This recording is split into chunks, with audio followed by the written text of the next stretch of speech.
Nikko Jenkins is the most dangerous prisoner in the world. In the spring of 2017, in the state of Nebraska, Nikko Jenkins, a cold-blooded killer who took the lives of 4 people, was sentenced to death. The criminal tried in every possible way and is still trying to postpone the execution of the court decision, declaring his insanity, inflicting physical injuries, and attempting suicide. Who is he?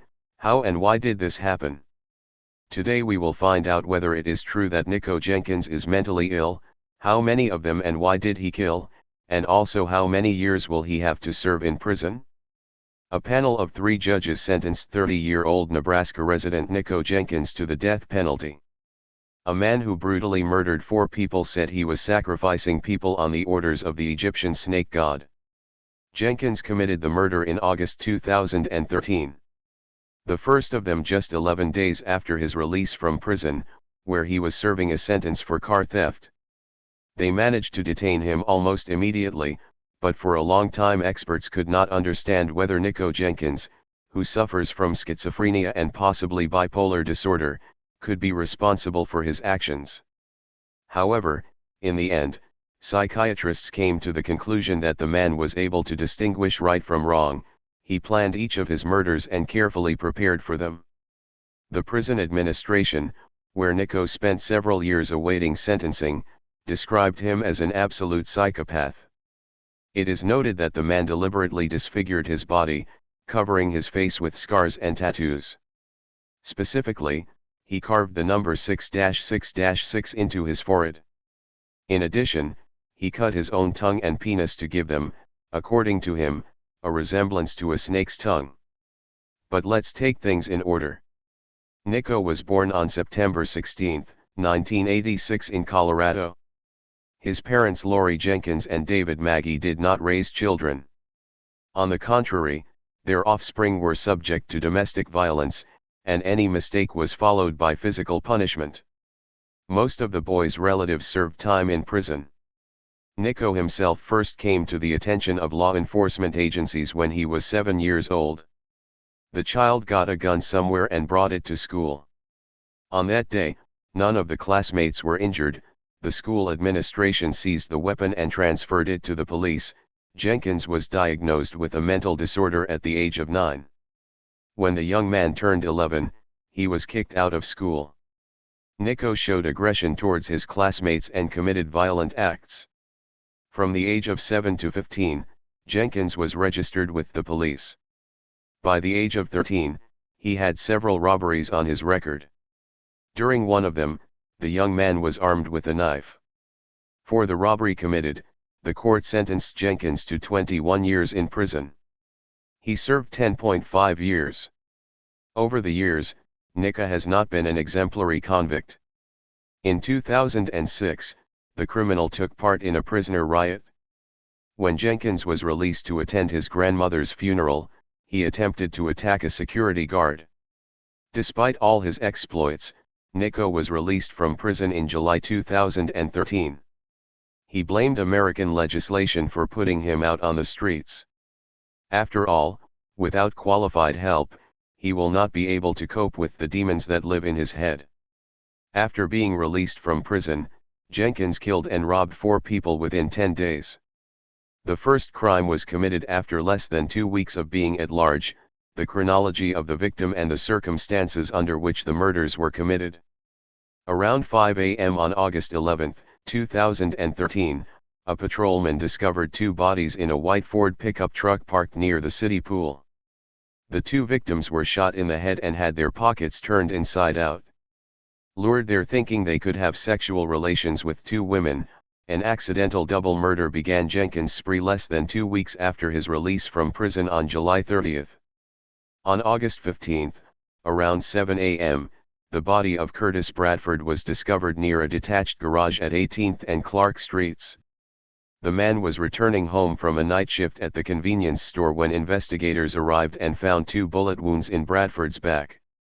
It was later revealed that Bradford and Jenkins had posed for a Facebook photo posted the day before. Bradford will be the only victim Jenkins knows. Jenkins' 4th and final victim, Andrea Kruger, was discovered on August 21 around 2:15 a.m. by a sheriff's deputy responding to a call. Her body was found lying in the road at 168th and Ford Streets with multiple 12-gauge shotgun wounds to the face, neck, and shoulder. Kruger was returning home from her bartending shift near 178th and Pacific Streets. Surveillance video showed her locking up the Deja Vu Lounge at 1:47 a.m. At 6:30 that evening, Kruger's gold 2012 Chevrolet Traverse SUV was found abandoned 12 miles away in an alley at 43rd and Charles Street. Later that week, Douglas County Sheriff Tim Tunine held a news conference in which he said investigators believe the SUV was abandoned about 2.5 hours after it was stolen and that a feeble attempt was made to set the vehicle's interior on fire. Jenkins was arrested on August 30, 2013, on terrorism charges. During the investigation on September 3, Nikko confessed to the murders. The criminal told the investigation that he committed all illegal actions on the orders of the ancient god Apophis. If the guardians of the law had not stopped him, he would have continued to make sacrifices. In February 2014, Jenkins filed a lawsuit against the state of Nebraska. He sought compensation in the amount of $24.5 million. The criminal stated that being in solitary confinement worsened his schizophrenia. In addition, he accused the authorities of committing crimes.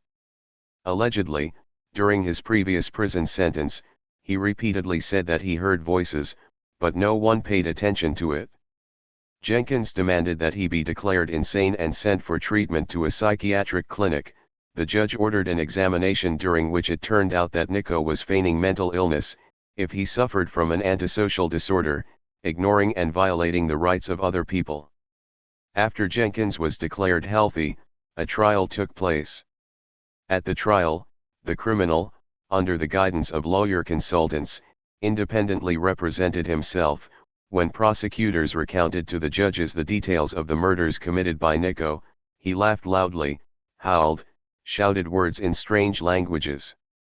In April 2014, Judge Peter Bryan found Jenkins guilty of 4 counts of murder.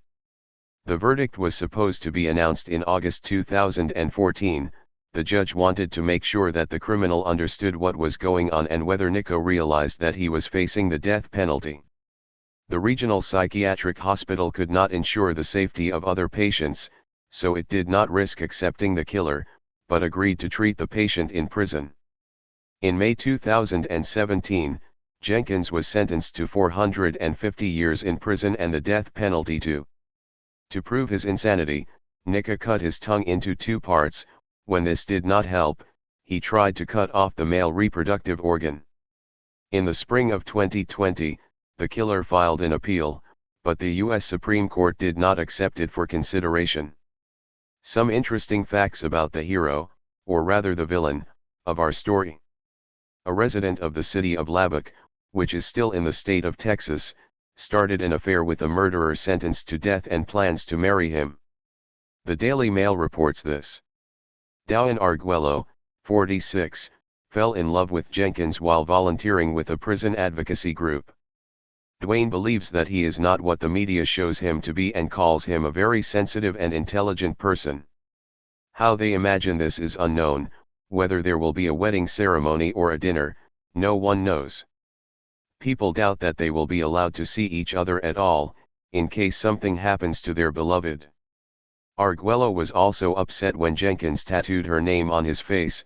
He does not need to mutilate himself like that, she says.